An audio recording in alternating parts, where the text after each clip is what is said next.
HR says the decisions, point to organizational conflict, some of the decisions that they're making, and I think he's correct. Yeah.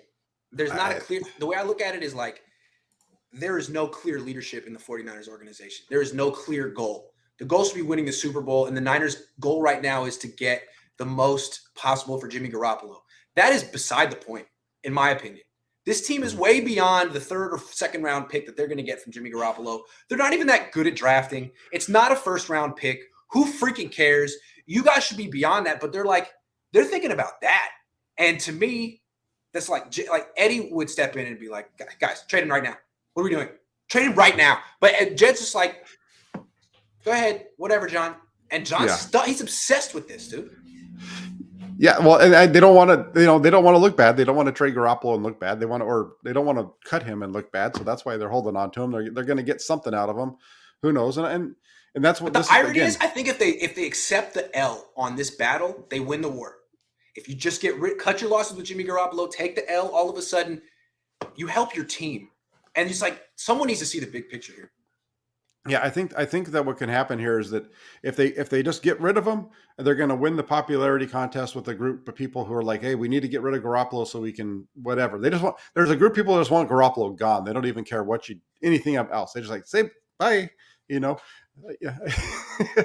Right. And then come on, Grant, you really know that you want Garoppolo to come back. It's true. You're right. I do. I do. I think I'm this close. Night. We're close, man. Because if he comes back, you have like another 9 months of material. Really, yes. It's written for you. No, right? No doubt. Let's do it. Quarterback controversy, quarterback competition. I love it. Absolutely, and it's just I like Garoppolo. I hope he's the best, but I don't want to see him here next year. I want him gone. I want to see Trey Lance, and I'm in the same point as you though. That if he does come back, I'm going to laugh because it's going to. Here's the thing: if Jimmy comes back this year. Starts, and then Trey's first year starting is next year. They're not going all in next year. They'll go all in 2024. Yeah. They're just going to keep – come on. Can we start the Super Bowl window? You got Kittle now. In 2 years, he'll be 30. You have Kittle now. Everyone's saying he's still got something left in the tank. All right, then make a move. How much longer are you going to have Kittle? And it seems like these receivers who rely on speed don't do so well in their 30s. Yeah, they don't usually. And also, Deebo Samuel.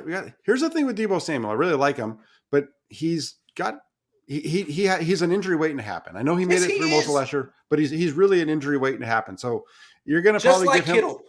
And they're non-contact injuries. He's just like he starts running and goes down. It's like, what happened? Oh, your groin, your hamstring. Oh, you didn't stretch today. Like, what happened, man? Yep. What?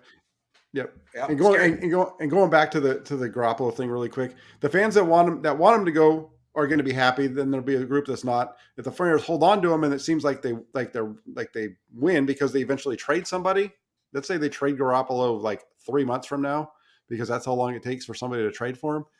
If the 49ers don't win the Super Bowl with Trey Lance, it's going to be, you should have won the Super Bowl, but you didn't because you didn't sign the guys that you should have signed because you held on to Jimmy Garoppolo. I would say that in a heartbeat. Yeah. In a heartbeat. Yeah. And so, I'm okay with where they are. I would have liked to have seen some additional movement. I feel like they've played it.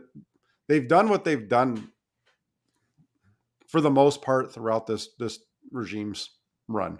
Right. Yes. They for the most part, they kind of play it safe. And usually what happens is we see them start to make moves around like this weekend, like 5 days into free agency. The big money guys go, and then they kind of come in and they get the guys at like that second level, aren't cheap, but they're also not the most expensive usually. Right, because there's no bidding war on guys a weekend of free agency. So all of a sudden the teams have the leverage, and that's where Parag Marath does his magic. Excuse me. Marath. He's like, it's signed in the first wave. Well, let me come in and tell you what you're worth to me. Yeah, he's. But yeah, I mean, if they're at the George Odom level right now, are we really going to expect a bigger move in like a few days? Like what? Should we lower our expectations? Well, here's the next thing that has to happen. I think is they're running out of cap space because we've only know of one contract, right? The only contract we know for sure is the contract for Ridgeway. That was 1.8 million off the cap. We haven't seen the numbers on these other guys. So the 49ers might be at a position where they're going to have to extend somebody. So I think really the next big move we're going to see is a Jimmy Ward extension or a Samson Ebicom extension, like one of those types of things, or maybe something with McGlinchey, because outside of that, the 49ers are starting to run out of cap space to make any kind of moves. So I think that's what we're going to see next is probably like a Ward extension if they feel like they want to bring him back, because that's the only way that they can go after and get these second tier guys that we're talking about. Okay, let me ask you before we finish up. When is your prediction for when Jimmy Garoppolo will get moved? When will this end, Jack? I want to know. I know. I'm just curious. I'm not upset. I'm just genuinely curious. When's it going to end? I don't know, because it feels to me like everything has to fall before Jimmy Garoppolo is going to be taken by somebody. It feels like I could see a situation right now where we're doing this in late May, early June, because the shoulder injury, maybe even into July. Maybe a team's going to wait until July 1st or 2nd, 3rd, whatever.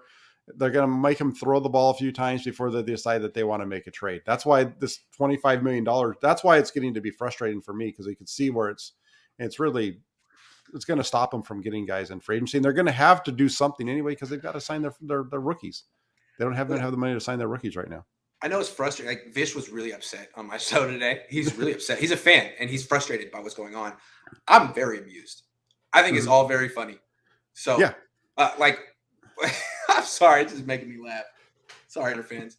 No, I'm with you. It's funny because you see all this stuff. You see the people getting upset, and I mean, the hard part is you see a guy like J.C. Jackson, for example, and he gets whatever the number is, and then you realize, even though it's a $16 million average, he's only getting paid $8 million this year against the cap. And the 49ers could have fit that in if they didn't have this quarterback over there.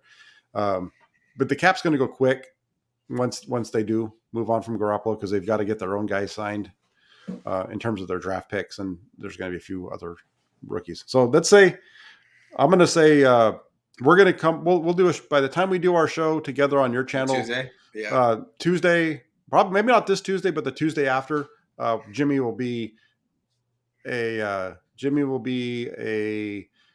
Atlanta Falcon. How's that? I like it. Will there be anyone left to spend the cap space on at that time? There'll be some people here and there, but again, they're making their push next year. So fine, okay. It's just I'm not used to teams going this slow. But you got to remember, John and Kyle have a lot, especially Kyle, like unprecedented job security. So they could say, next year, do it next year. There's no pressure on us. Like, fine. Every other team is like, we got to win right now. Really, how many teams are all in right now? 11? It's rough. Something like that. It's rough. Yeah, there's a few. I mean, look what the Raiders have done. The Raiders have given themselves a really good football team with Derek Carr and Devontae Adams together, and some of these other moves that they've made. I mean, the Raiders really improved themselves. All 4 teams in the AFC West are all in. Mm-hmm. The Ravens, who else? Not the Packers, the Rams, of course. The Saints haven't done anything yet. The Dolphins have been very active. The Bills. Got Von Miller. Yeah. The Chargers, of course. The Chargers. Yeah. Yes. The AFC West has made it so that this looks like a very challenging year for the 49ers when it comes to their non-division games. That's for sure.